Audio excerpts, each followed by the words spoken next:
Welcome to the Rochester, New Hampshire History Podcast, a monthly show that will shine a light on a piece of history that has been all but forgotten. In 1918, the world was torn apart by a world war that claimed 16 million lives. Those 16 million lives pale in comparison to the lives lost to a deadly pandemic that spread around the globe that year. The 1918 Spanish influenza, also called the swine flu or the Spanish flu, was the deadliest pandemic of the 20th century. More people died of influenza in 1918 than in 4 years of the Black Death in the 1300s.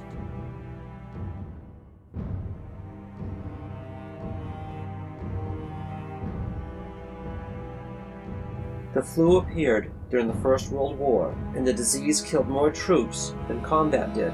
Influenza Pandemic infected 500 million people around the world, including people living on remote Pacific islands and in faraway Alaskan villages.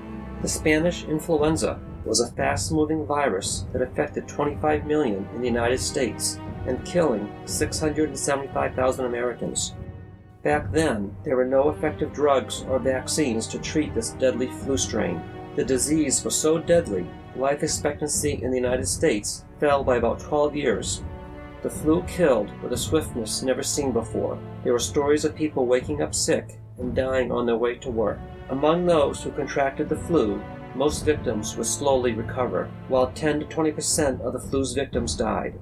In New Hampshire, the first signs of the flu appeared in Portsmouth and Dover in September 1918. Between September and November, the influenza spread quickly. The city of Dover reported more than 2,000 cases and also reported 80 deaths from the disease. Soon after Dover reported the flu, citizens of Rochester also started feeling the effects of the deadly disease. Very quickly, there were more patients than hospital beds in Rochester. An emergency hospital with 27 beds was set up in the Masonic Building in downtown Rochester.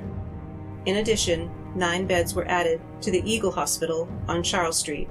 Both hospitals were filled to capacity with patients. During this time, many wore face masks when they went out in public as a deterrent to the flu. Schools and other public events were shut down to slow the transmission of the flu. During the month of October, the Rochester Public Library was closed 14 days. The Rochester schools closed for 3 weeks because of the flu. The 1918 Rochester, New Hampshire annual report showed that the school system had never seen so many sick teachers and sick students. To make matters worse, there was also an outbreak of scarlet fever at School Street School and diphtheria at the Allen School. High school athletics were also affected as the football season was canceled. Regardless of the precautions taken, between September 23rd and November 4th, 73 people died from the flu in Rochester. In early October, one will see that pneumonia caused by the flu was the main cause of death in Rochester.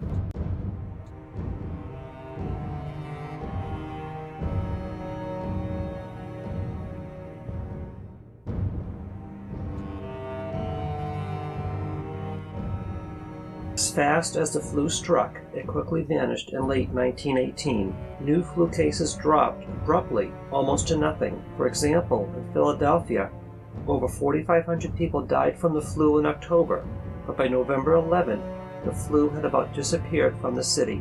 One popular explanation is that the 1918 virus mutated to a less lethal strain. By 1919, the deadly flu was just a memory. The only reference to the flu in the 1919 Rochester Annual Report was $10 paid to Ross Allen for ambulance work during the 1918 influenza.